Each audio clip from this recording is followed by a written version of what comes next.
Because what you don't know about energy can kill you. Here's Alex Epstein. Welcome to Power Hour. I'm Alex Epstein.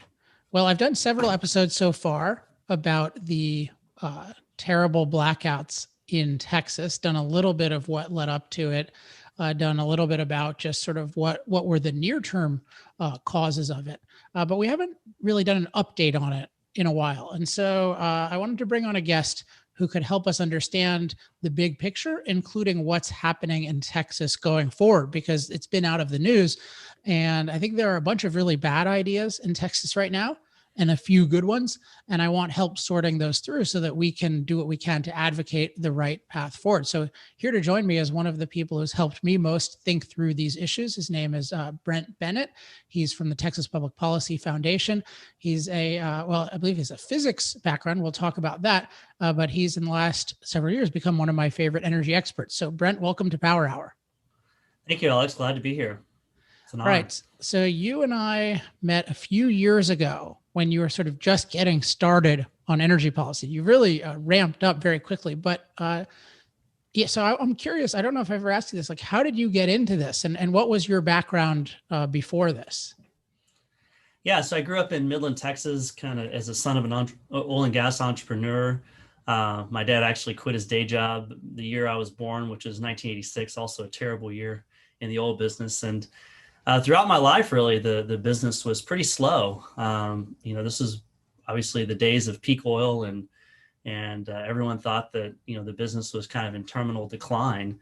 And so for someone like myself who was enterprising enough to leave Midland, the oil business was not really a business that seemed to have much of a future, at least in the United States.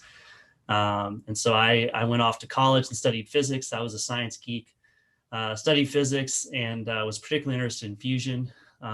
Also was interested in chemistry, and in graduate school came down to University of Texas down here in Austin, which is where I live now, and got a PhD in material science at the University of Austin, studying batteries, battery chemistry, particularly batteries for utility scale energy storage, storing wind and solar.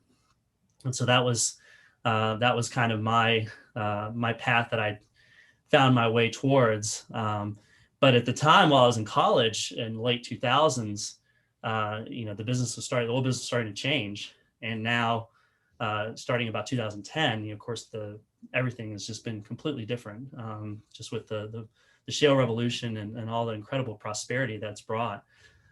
So it's been interesting to see how things have changed. My first time that I came to Austin was actually 1998, when oil prices were, in the teens, and per barrel, right? Yeah, per barrel, yeah, in the teens per barrel, yeah, and so we were advocating for. This is my first exposure to politics, and really we were advocating for reducing the severance tax on oil prices, because oil was so much cheaper than water, and et cetera, et cetera. It was an interesting comparison then compared to now, where obviously we have enough domestic production to satisfy not only our needs but to start exporting oil, which is something that was inconceivable when I was growing up.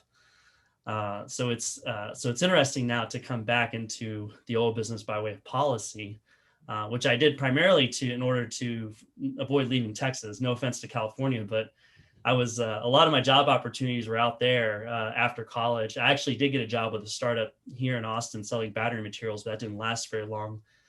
You know how startups are, and so I was looking for other things I could do in order to stay in Austin. I was about to get married, and my wife is in Texas politics. Her whole career's been in Texas politics, not in energy at all.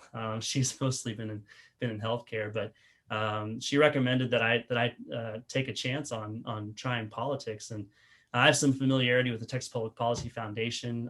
Our family's been supporters of the foundation for many years. One of our common friends, Bud Brigham, has been a family friend for many years. So I was saw this opportunity to join the Life Power team, and here we are.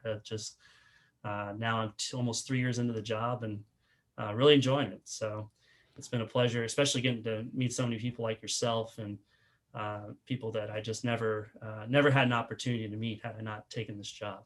So Great. Yeah. Well, you've been a real asset to the world of energy, which definitely needs more pro freedom, pro energy thinkers. So, just one question about your Hmm. background: how did the material science, particularly utility scale battery stuff, how did that inform your subsequent thinking about energy? Because most people think, oh, if you went into that field, then you would be wildly enthusiastic about solar and wind and know that they can power the whole world. Just you just stick a bunch of batteries next to them. Yeah, and I actually, as a physics major in college, I was trying to figure out, okay, what am I going to do? I know I needed to go to grad school for something as a physics major, especially when I was graduating in 2009. The job market was terrible, so I thought, okay, this is something where I can apply my science knowledge in a real engineering field, right? It's really kind of at the intersection of science and engineering. And so and at the time, I was actually doing an internship with a private equity firm, and was doing a lot of research into kind of the emergence of solar and wind, and what are we going to need if we're going to have more solar and wind, right? It's not just solar panels and wind turbines, but what else are we going to need? And batteries kept coming up as being the linchpin to what was needed to make those technologies grow, right? And so I thought, okay, this is something that's going to be coming up. So I need to. This is something I can go study. I'm really fascinated with the technology. Still love the technology of batteries. I mean, I still consult in that area. Still love working in it. But when you start working in it, you come to realize, okay, here's what the technical limitations are, right? And here's how you learn how the industry works, right? And you see how disconnected that is from the beliefs and the policy that's being enacted, right? I mean, batteries are a very slow moving field. Lithium ion battery was really invented in the 70s. The current iteration was kind of brought up during the 80s. Actually, one of our professors at Austin invented one of the parts of the modern lithium ion battery. It wasn't commercialized until the 90s, right? So there's this 20-year development timeline that exists for most battery technologies. And people don't really understand that. People somehow have this impression that batteries are like semiconductors, and that somehow every 2 years, you're turning over your product line, and you have this really rapid development. And it's completely different physics and chemistry when you're talking about batteries. So I came to realize that there's kind of this misplaced idea that somehow batteries are going to transform the world in a short manner of time. I mean, they get better over time, but at a rate of like 5% a year. So that's kind of what we're seeing. And so I realized that that's something that needs to be addressed as I'm in this current job, that I'm constantly really hitting on that point of, we got to look at what batteries actually are and not just try and compare them to, all kinds of other different technologies that they're not. And basically it's interesting because I think people who believe that you can just make things happen by wishing like to use Yeah. semiconductors because it's such a unique thing that you have, Moore's law Hmm. with the, doubling of the efficiency of something or, every 18 months or 2 years or whatever it is. But that's Yeah. like that is a unique phenomenon in terms Hmm. of, I mean, like hard drive space is kind of like that. Like you have these exponential type phenomena, but they're very unusual. And so part of it's just interesting how, because we have a couple of them, people who just think, oh, whatever I wish should be able to happen.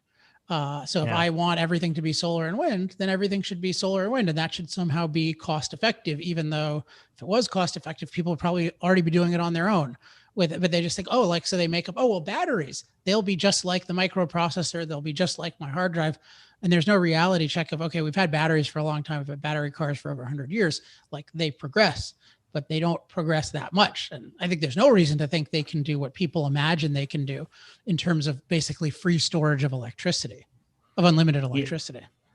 Yeah, that's exactly right. And Moore's law is not a physical law or principle. It's a business model that's built on the unique physics of semiconductors, right? So there's nothing that makes that apply to anywhere else. There's no underlying physical principle, right, behind Moore's law, except that semiconductors enable you to develop the technology in that way. And even now, we're reaching the limits of that, right? As you get down the atomic scale, it's becoming harder and harder to keep that business model going, right? So with batteries, it's kind of batteries. The Moore's law is, again, like I said, about 5% a year. You got a geometric growth rate of about 5% improvement in energy density and other factors. It's more like how cars improve bit by bit every year, right? I mean, that's really a more apt description. And there's also physical limits, right? We only have so many elements in the periodic table.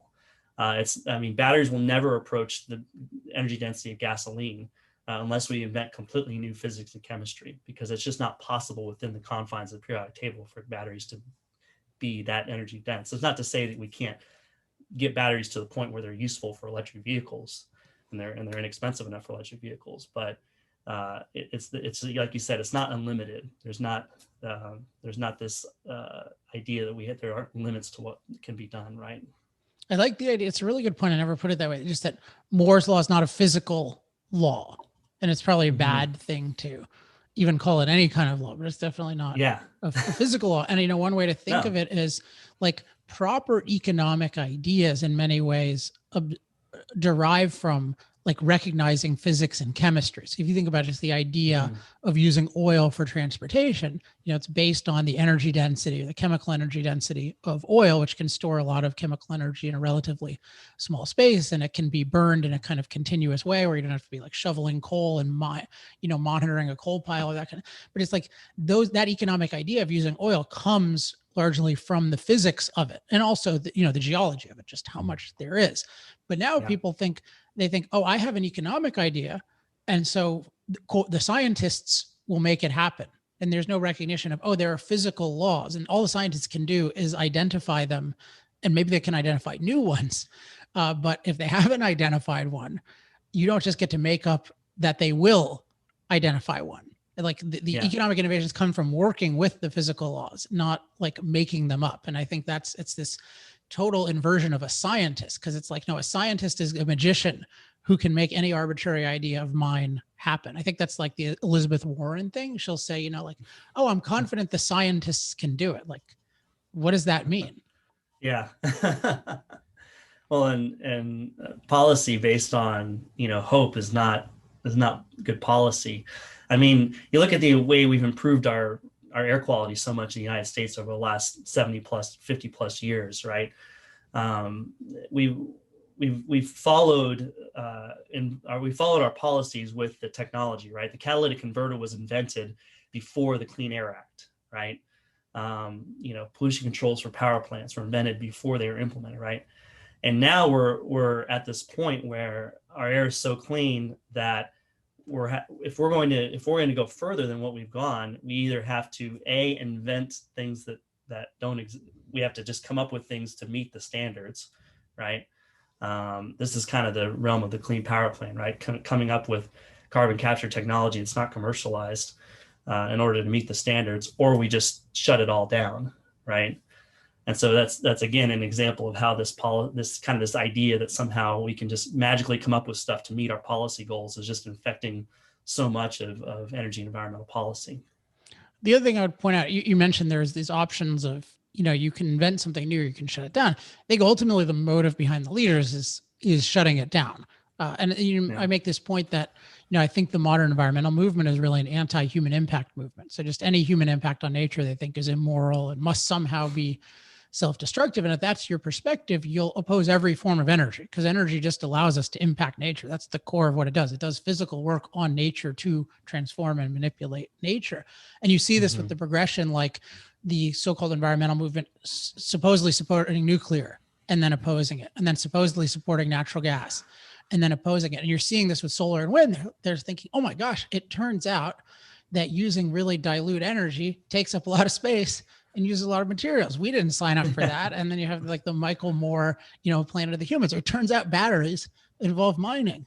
Like they don't actually come from the sky spontaneously, and they're not health food. Like you can't eat them, nor can, other things in our environment eat them. And so that's, I think, and I was in my next book, Fossil Future, I have this anecdote about like geothermal and deep geothermal, which is kind of a cool technology, because regular geothermal, like you need it to be pretty hot at places pretty near the surface, which is unusual. It like occurs in Iceland, but there's reasons why they do it in Iceland. But deep geothermal, if you go down really deep, then it's a lot hotter there. And so you can potentially, have a continuous source of heat that can generate electricity and other things.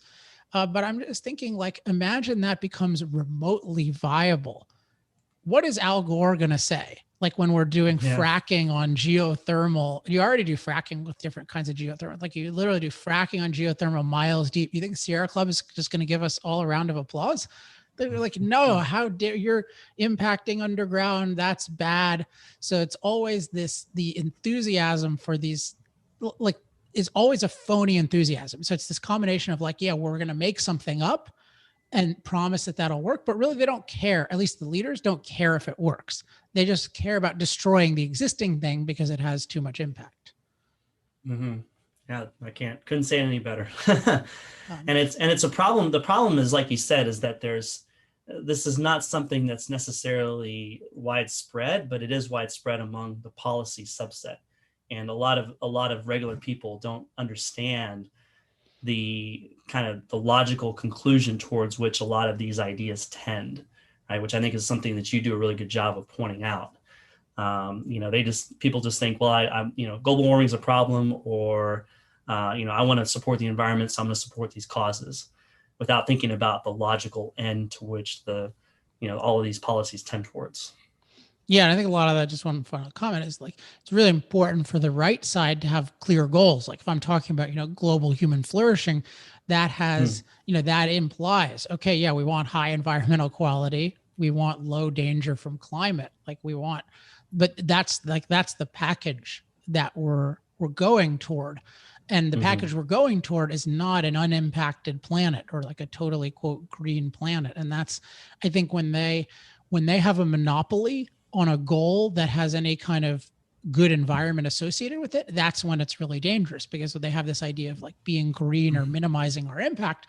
And that packages together like minimizing bad impacts, but also minimizing all of our productive impacts. But if they have this monopoly, people think, oh, if I want a good environment, I have to go with this minimal impact movement. Whereas if there's a human flourishing movement that says, no, we want to impact nature in productive ways and we want to minimize our impact when that makes sense, then I think that can really win. But I think historically, many of the pro-freedom people just reacted to the green movement. So it's just like, oh, we oppose what they're doing. And so it seems like, oh, well, you oppose, quote, the environment. So that's a lot of the thinking. Yeah. Mm-hmm. Let's get into Texas. I'm glad we got on this because you have kind of distinct expertise on these things. So I'm glad we talked about batteries. Okay, so let's just do a quick recap of what led you and others at TPPF and other places well before these blackouts to be concerned about the trajectory of Texas electricity? Because I know you were already, it's not like some people, oh, this happened, and then everybody has an opinion. It's like you guys had an opinion for a while. So tell us about that background. Yeah, and it's just interesting in Texas how going back to the days of when we deregulated our market in the late 90s, early 2000s, our whole market design was created to encourage generation, right, to come online. So we go to this energy-only market. We move away from the system of regulated utilities that we had before. And there's the policies that we put in place basically are to socialize the cost, the grid level cost to customers. So customers in Texas are the ones who pay for transmission, who pay for essentially the reliability measures that we have in place already. Generators don't pay for that, right? And the idea was that we want to encourage generation to come into the market so that we have enough, right?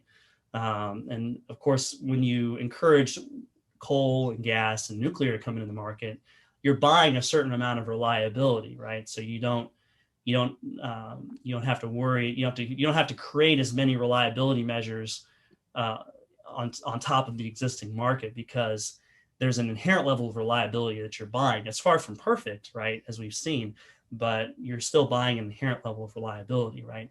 But now when you have first wind, and now we're starting to see more solar come in the market, there's not an inherent level of reliability that you're buying when you're buying that energy, right?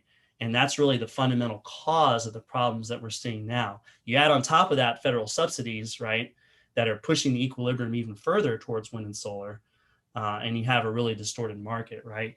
And then and so really the policies that we've had in Texas favoring wind development in particular are really just an outgrowth of that idea that any generation's good, so we want to encourage it, right? So we spent $8 billion on transmission lines out to West Texas to bring wind and solar, from out there towards the city centers. How right? does that how In does East that Texas. get how did that get passed? Because that's like clearly, I mean, that's socializing the cost, but it's totally for the sake of one generator. It's not like the natural gas or the coal plants needed those transmission lines. Mm-hmm.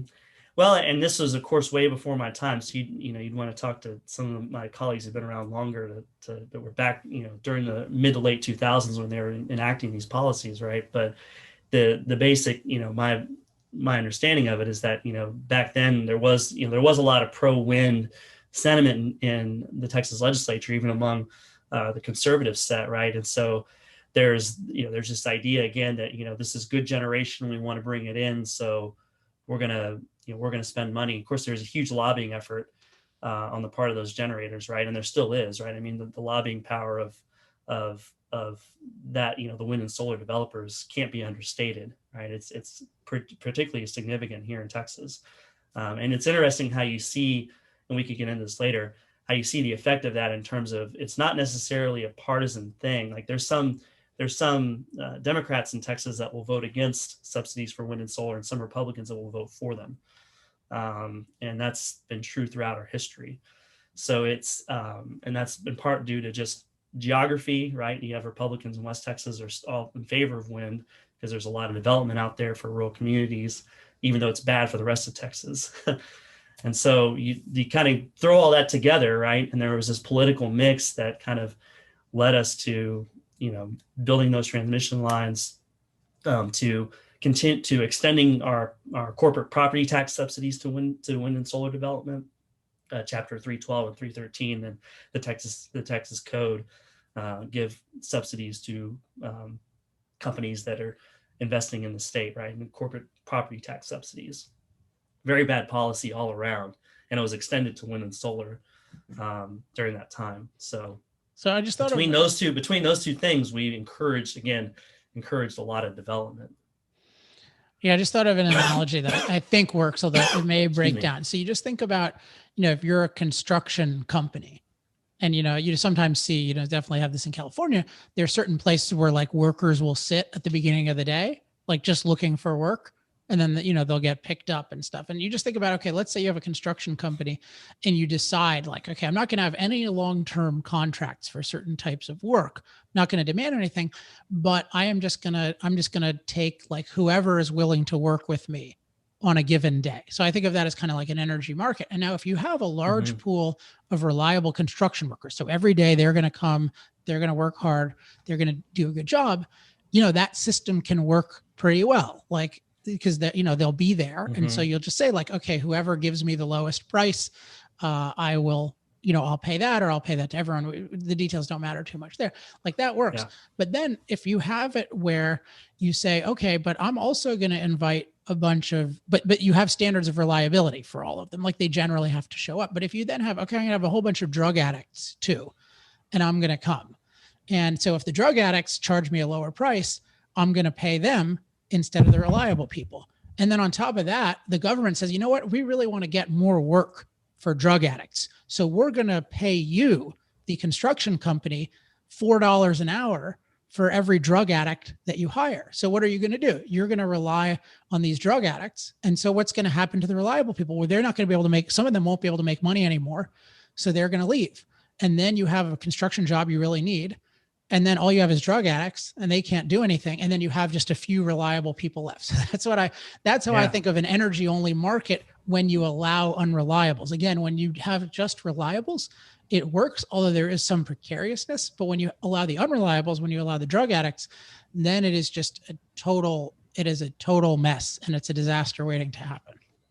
Yeah. And it has been, I mean, I guess I don't know how drug addicts, I guess, is maybe a good analogy in terms of being addicted to subsidies, right? But I mean, not that the people building these projects they're very smart, and they know what they're doing, and they know that they're coming to Texas because they see how our market is designed to favor them. And so that's, and so it's like the drug addicts are coming to this construction company knowing that this is a market that's good for them, right? So they're smart. Yeah, they don't have to be reliable, because you get paid the same for being reliable and unreliable, and in many ways it's cheaper to be unreliable. So go ahead. No, you go ahead. No, and that's what I was going to say. So yeah, and it's always, you're right. Our market is designed to be somewhat precarious in terms of rooting out inefficiency, right? I mean, our market is we don't have any reliability standards per se, like any firm reliability standards, right? So basically our market is just designed based on prices. If things get too tight, prices go high, and that incentivizes enough reliable generation to stay online, right? But when you have so much volatility in prices that are caused by both just the presence of wind and solar, which especially wind, which tends to be, we could talk about this later, tends to be not correlated with demand in Texas. It's almost oppositely correlated. Solar is better because it's more correlated with demand in hot summers, right? Wind blows in the spring when we don't need it. It blows at night when we don't need it. It doesn't blow when it's cold, or when it's really cold or really hot. So when you bring that in, right, and you have this, I forgot where I was going with that statement, but you bring that in, and then you have this system that's dependent on scarcity pricing, right? Depending on prices to bring reliable generation in. What you end up with is a market where you have these long periods of very low prices, and then these very brief periods of high prices. And so what we have now is this system where all the reliable generators are just banking on being there during those periods of high prices, and they lose money for most of the year. And that's just not a very functional market. They do literally lose money most of the year? Yeah. I mean, they're operating at below marginal cost for most of the year. I mean, it's because they do have to, because basically they're either not generating, or they're generating at so close to their marginal cost that they're barely making any money, right? So because when you're not generating, you're not making money, right? So you're only going to generate. You're only going to generate when you can meet your marginal costs, right? You're not going to generate it for less than, unless you're just staying online for a period of time in order to ride out a period of low prices, into the next day, for example, right? But what's happening is we're seeing more and more generators that are only operating during certain times, right? Because those are, and the rest of the time they're just sitting there, right? And that's what you have happen, is this increasingly bifurcated market where you have the generation that's only operating part of the time, and then wind and solar that's just blowing whenever it wants, right? So I just emphasize just how much this is just all based on accommodating wind and solar. It's not thinking about, how do we generate energy low cost, reliably. It's like, how do we have as much wind as possible? So let's then talk a little bit about the big blackouts. We have more information now than we did at the time. Sort of what's your view of the big, the major causes of that debacle, and then any lessons we should draw?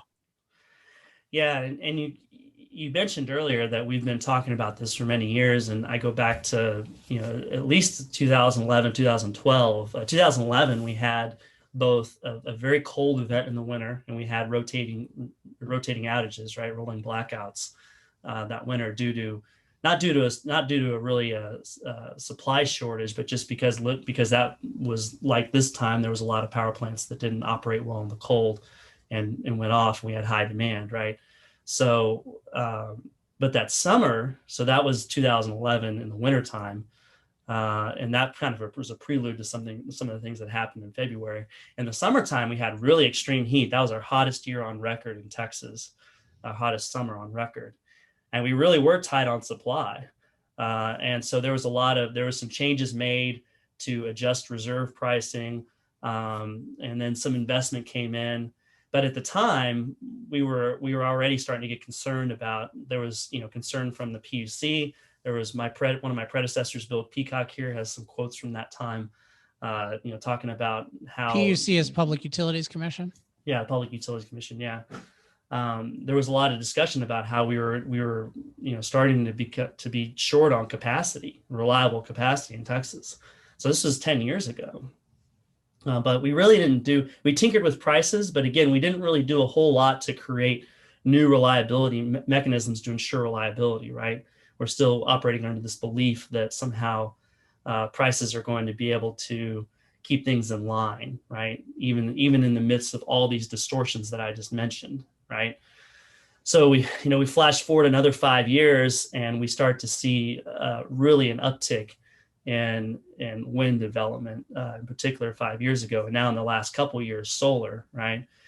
And so we've had, especially around the 2018 timeframe, we had the retirement of several coal plants and a few gas plants. We've lost about 7.5 gigawatts of coal and gas generation that's prematurely retired, right? It's retired before it was set to retire in terms of the life of the project, right? Just because prices were too low, they weren't able to operate. And then we've had some new gas come on, but we've lost several gigawatts, right, of reliable generation. And our demand is still growing in Texas, unlike in California, where you're declining demand because you're losing manufacturing and stuff. We're gaining that in Texas, and we're gaining people.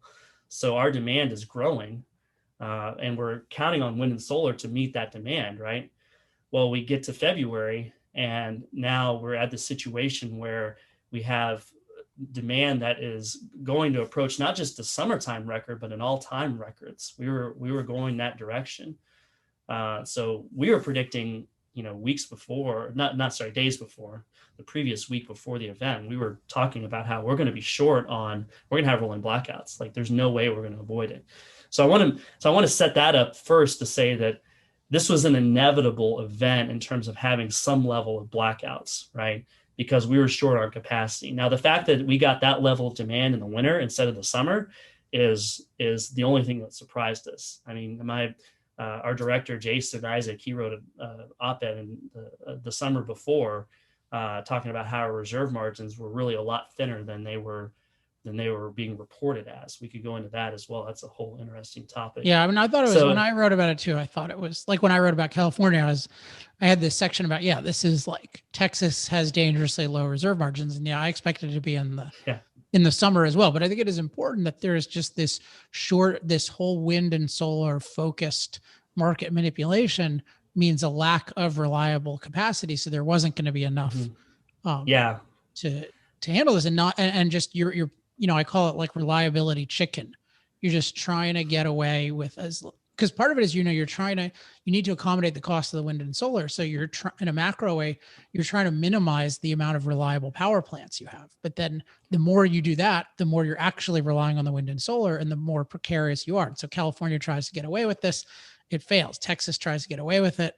It fails. And like, you really go back to like primitive times where you're having hope about the weather. Like, oh, I hope it's not too hot. I hope it's not too cold. And these are the same people who think that like the weather is just going to be a whole new category of bad permanently because we added some CO2. I mean, the weather must have been really terrible for the dinosaurs. All the CO2 thing. I can't imagine. They all should have just like blown off the planet, because CO2 leads to everything being terrible. Yeah, exactly. So so I just wanted to make that clear that this was an inevitable event. The only surprise is it happened in the wintertime, right? That we got that level of demand in the wintertime. And we would have had it last summer if it wasn't for COVID. We kind of lucked out. And now this summer, there's a lot of, ERCOT says we're going to be okay, but they've been saying we were okay for years, and we've been very, very close to having emergencies each of the last 3 summers. We had a level 1 emergency 2 summers ago, and we've been close in 2018 and 2020. So really the other failures of the event were really just add-ons to that initial problem, that underlying market problem, right? So the weatherization issue is definitely real. But that really just made an inevitable problem worse, right? Even if everything had been running perfectly, we would still have had rolling outages. And the fact that we lost gas supply and we lost a lot of power plants due to the weather was really just what made it more of an extended problem, right? So, I think that's important for people to understand that we're going to work on the weatherization issue, but it's not the underlying problem, and we're also not going to probably see a winter event like that for a long time. So if we focus too much on the weatherization, we spend too much money on that, on the gas supply issues, we're spending a lot of money on something that's not likely to happen for a long time. Whereas we need to go and fix the underlying market problems. That's what we need to be focused on. And so I think we're finally getting the legislature into that mode where, okay, we're past the initial event. We've done all the legislation, kind of easy fixes, right? And now we're getting into the kind of the nitty gritty of actually debating market reforms. So it's been encouraging the last couple of weeks. So let's jump into that. So what is the state of the debate on market reforms? Yeah, so you have kind of a few different camps in Texas, and there's the one thing that's kind of unique to the Texas market. Maybe Louisiana and some other states with big petrochemical industries have this, but the industrial consumers drive a lot of the policy, right? Like they're huge electricity consumers. They're very smart consumers, and so they have a very big political presence, right? And so so you have to kind of accommodate that big subset of our market, right? And whatever you do, and then you have the generators, which you have kind of two different sets. You have the you have the competitive market, right, where you just have companies like Vistra and NRG that have power plants that are bidding into the market, and then you have in Texas still a lot of vertically integrated utilities. You have over 70 municipal utilities and co-ops that still exist in Texas, and so they're more vertically integrated, and so they have generation and they serve consumers, right? But they still participate in the market because they buy power from it and they sell power into it, even though they have their own systems. And then you have the wind and solar generators, right, who have their own desires. So you have to bring all these kind of constituencies together, right, in different ways to get market reform to happen. Now, the wind and solar guys, it's been interesting because there's been a proposal by Berkshire Hathaway to basically drop a regulated utility on top of the market, pay everyone a flat fee to pay for 10 gigawatts of new gas generation. That's just going to sit there for emergencies. It's a terrible idea. I could go into, why it's bad, but summarize quickly why it's terrible. Yeah. So it's basically what it's doing is you're just dropping a regulated utility on top of the existing market without fixing any of the existing market problems, right? Any of the imbalances, right, that I talked about, where all these implicit subsidies for wind and solar that we need to get rid of, right?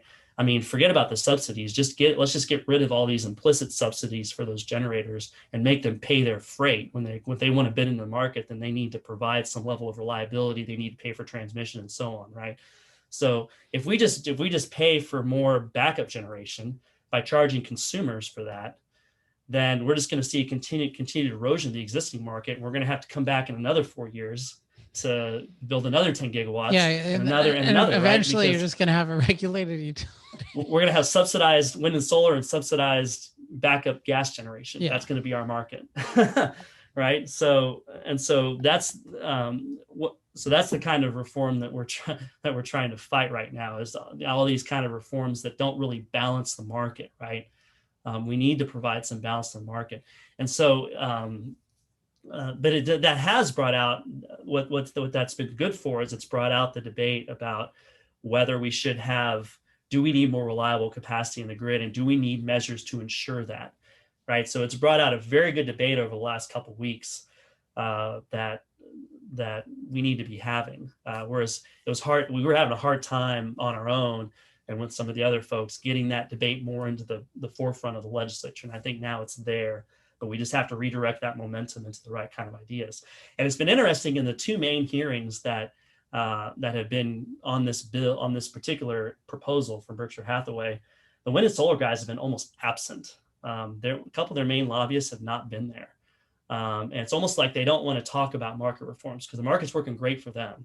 So any discussion about market reforms, they seem to have not wanted to be a part of, whereas they've been very much a part of previous discussions, right?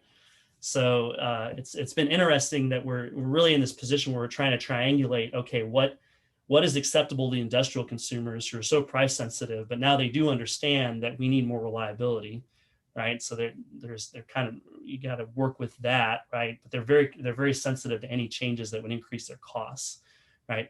And then the generators who need to be compensated more in order to stay in the market, right? They need more money directed towards them. And the way to do it, and the proposal that we've been pushing since before all this happened, we've been pushing it since last year, is that we need to make wind and solar pay more their way. They need to pay more for reliability. They need to pay more for transmission if they're going to come into our market.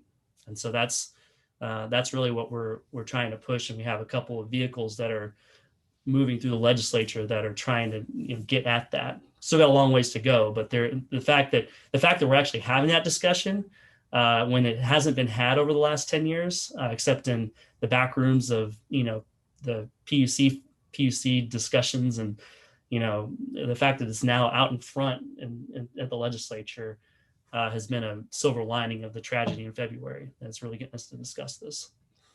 So in terms of principles, I think one principle of the infrastructure is like if a specific technology demands new infrastructure, that technology should pay for that infrastructure. Yeah. Like, if you have, if you have a certain type of construction worker and they need to fly in from 100, they need to get there from 120 miles away. Like they need to pay that, right? They need to, and then they can decide, is that worth it or not? Like, okay, if they need to drive 120 miles a day both ways, they can factor that in, but they have to absorb that. It doesn't make sense to charge all the other construction workers for the people who need to drive 120 miles to get there. And maybe we don't want the people who need to drive 120 miles. So that should be on them. The other thing is just the default should be universal standards of reliability. Like everyone should provide reliable electricity. Now you can say, okay, there might be different categories. Like there's a base load category and what's called a load following category and a peaker but they should be totally agnostic as to like the fuel type. Like that should be totally irrelevant. So it should just be, if you want to call it a market, I mean, if you want to have people competing, they have to be competing with something fungible where it's the same, where it's actually a uniform thing. So I agree with the direction you're pushing it in. And I know that you guys are limited because you have all these competing interests and stuff. But I think just the key principle is there should be universal standards of reliability, and anything less is just rewarding unreliability and punishing reliability. And that's unjust. And speaking of unjust, let's talk about, so there's this Berkshire Hathaway proposal, and it may be connected to the following, but there's also this, I forget what they're called, but whatever the renewable group is, now I forget the name of it, but like a whole bunch of, the banks and the digital tech companies had this letter that they signed to Texas, basically saying like, don't go back on all this amazing progress we've made. Don't make anyone pay for it. So tell us about that initiative and what's wrong with it. Yeah. And that was actually specifically directed at the bill, the set of bills that are making wind and solar pay for more reliability. Right. So, and they're basically, I guess their idea is that they're again, and it's this idea that like, well, any generation's good, right? Like they're kind of, that's what the wind and solar guys want to say. It's like, well, we're all equal, it's all good, and we want to encourage more on the market, right? And it's just wrong because it's not good when you're not paying for reliability, right? And so and like I think it was a really good point that you brought up that, yeah, we don't have any consistent standard of reliability in Texas, right? Now, it doesn't mean that we have to have some kind of minimum reserve margin or a capacity market, right? It doesn't mean that we need that, but we need to have some kind of guidance from the legislature of, okay, what is the standard that Texans expect in terms of reliability? Like, are we okay with a rolling blackout every year, or do we want it to be only every 10 years? And okay, let's go design our market around that, right? And right now, there's nothing, right? There's nothing that dictates that. And so these companies are all taking advantage of that, right? And the big and the obviously the corporate entities that are behind that letter that you're talking about. I mean, first of all, they want to, they don't care about whether the average Texans have blackouts or not so much. And second, they just want cheap electricity. And second of all, they're under pressure to virtue signal, right? Like they have all these investors who are pressuring them to buy more, wind and solar, the whole ESG movement that you've commented on so well. and they're basically being pressured into doing this, supporting all these groups that have no tie, no basis to what's good for it's actually good for Texans, right? Like these are not groups that have any consideration of, okay, this is good for Texans. This is just, this is what we believe in, so we're going to impose this on Texans.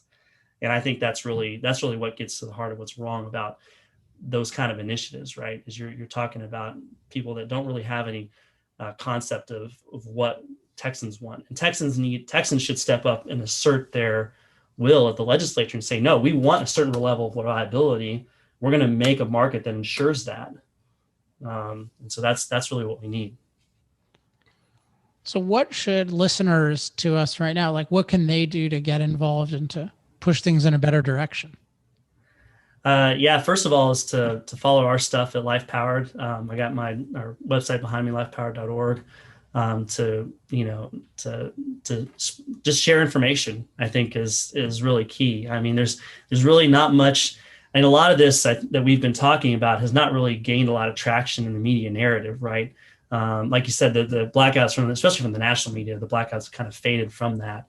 But I mean, we're really talking about historic reforms in Texas. And these are reforms that can be applied in other states, right? Like there's really no example of a state so far that is really making wind and solar generators pay some of their freight to get on to have access to the grid, right? And we're actually debating that now. And so to the extent that other people around Texas can contact their legislatures, get in touch with us, get support behind these ideas, and also to take these ideas to other states. That's really, I think, what we're going to have to do. Obviously, the federal government now is working against us in terms of going to, push more and more unreliable energy on the grid, subsidize it, build transmission, do whatever it takes. And so the states need to step up and make sure that, okay, if we're going to have this pressure from the federal government, we're going to fight back, and we're going to make sure that our grids are reliable and not just do like what Texas done and just say, well, anything goes, and we're not going to care, right, about reliability. So what are the specific laws that are at least promising right now, or bills that are promising? Yeah, so there's two bills in particular. One is so there's a provision within the main omnibus bill, grid reform bill, SB 3. There's a section in there, section 13, which has some language about making wind and solar pay for more ancillary services, which are services that are specific for reliability and also for ramping and other things. And then also for replacement power, which is to say backup power, right? So making them pay for a certain amount of grid services and backup power. So there's a provision there. And then that provision, that's also in separate bills, SB 1278 and HB 4466. I think 1278 is probably going to be the vehicle that'll eventually carry it, right?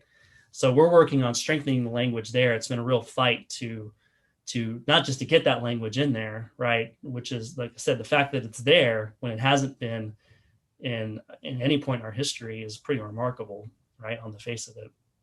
But we have to get it to the point where we're actually creating clear guidelines, right?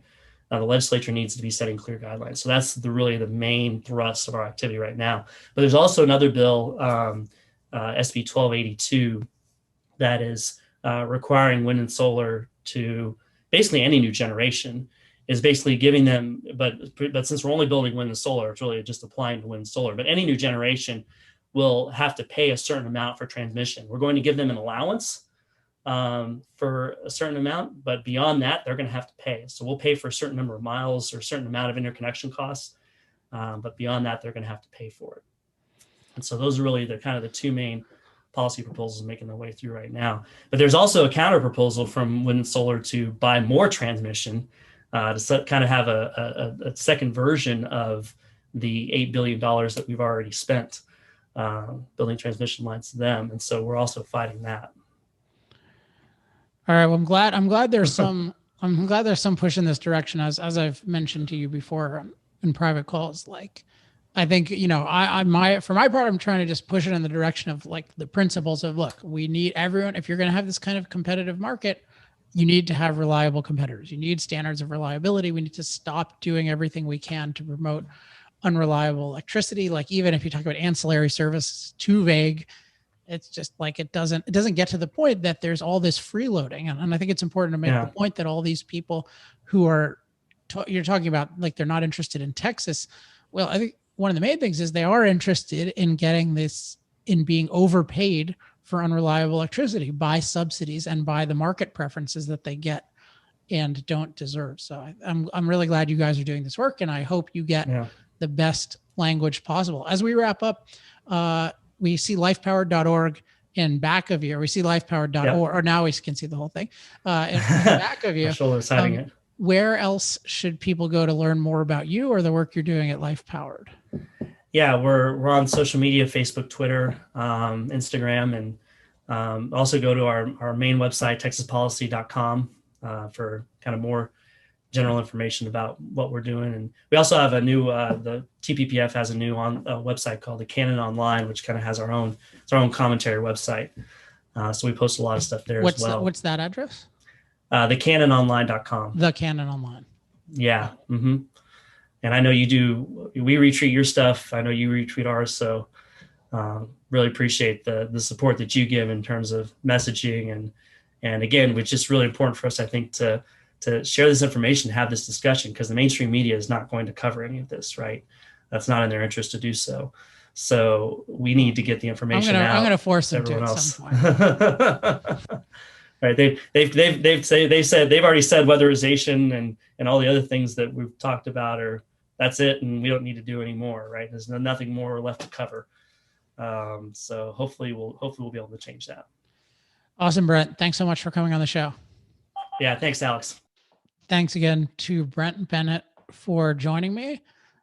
Thought we covered a lot of interesting topics. We got more into the battery issue and the kind of mentality behind it than I'd expected to, but I'm really happy we did, because I thought we covered a lot of points. So I hope you enjoyed that. As I said, it's been exciting to see Brent emerge over the past few years. I remember I met him it was just a few years ago, near the beginning of him getting into this. And he's really become a great commentator. He's very diligent, very precise. I learn a lot from him, which impresses me given how new he is to the field. But I think he's just he's a careful thinker, and he has a really strong scientific background. And I'm sure probably has just knowledge from growing up somewhat near the industry. So in any case, he's a guy to follow. So you can check out his stuff again at I think it's lifepowered.org. And then texaspolicy.com is the overarching website for everything that the Texas Public Policy Foundation does. All right, that is our show for this week. Hope you've been enjoying the episodes lately. I got a lot of good feedback last week on the Steve Koonin episode. Reminder that his book, Unsettled, launches in, I think it's May 5th or so. And it's the Tuesday after this. And I think that, next Tuesday, actually. And I think it is a really good book. And I think it's very important that it does well. I know it is doing well so far, but get a copy, talk about it. I think it could really be a blow against climate catastrophism. And then a real blow, I can guarantee, against climate catastrophism will be Fossil Future, which comes out November 2nd. I've been doing a lot of editing on that. It's getting close to the end and keeps getting better and better. I get happier and happier with it. I'm very excited for you and the rest of the world to see it, which reminds me, if you like our efforts at Center for Industrial Progress and you want to support the research and development, including the very extensive research and development that's gone into Fossil Future, as well as our promotional efforts, and we have a lot of big promotional plans for Fossil Future, you can become an accelerator, and that helps amplify and accelerate this and other efforts. So you can do that at industrialprogress.com/accelerate. Okay, my usual reminders: if you have any questions, comments, love mail, or hate mail, you can email me at alex@alexepstein.com. For my latest talking points, go to energytalkingpoints.com or go to twitter.com/alexepstein. Make sure to get on my mailing list at alexepsteinlist.com. And I'm on all sorts of other social media. Let's see. Anything else? Well, I'll just say that my work with elected officials is going well. Maybe next week I'll talk about, there's an initiative with some elected officials I've worked with that I think is pretty cool that's happening. So more and more trying to push the better elected officials toward more principled pro-freedom policies, seeing some good movement in that direction, and not a moment too soon, because the general movement of energy policy in this country is really, really bad. So hoping that certain contingent gets out of office in the upcoming elections next year, which will make it possible to have any kind of decent energy policy, make it at least possible. So we have a really tough fight for the next year and a half with this current Congress and president. So I'm glad to see certain elected officials are standing up and proposing good things, as well as fighting vehemently against bad things. Oh, also I did some new things I've done that you can check out. So I did something on the Rubin report. I did a panel with some Dave Rubin and two other people, including Bjorn Lomborg, were on that. That was interesting, including there's a kind of interesting back and forth between me and the other panelist. You can check that out. I think that revealed some interesting differences. And let's see what else. Oh, and I did an interview for PragerU, which is, I posted on Twitter. If you go to the PragerU Instagram page, you can check that out. It was a 10-minute interview. So last time I checked, it has 137,000 views. I think that was one of my better interviews, just giving my overall perspective on Earth and on fossil fuels and climate. So definitely check that out. All right, that is it for this week. I'll be back next week. Until then, I'm Alex Epstein. This has been Power Hour. Power Hour. Life, liberty, and the pursuit of energy. Power Hour. The antidote to shallow thinking about energy issues.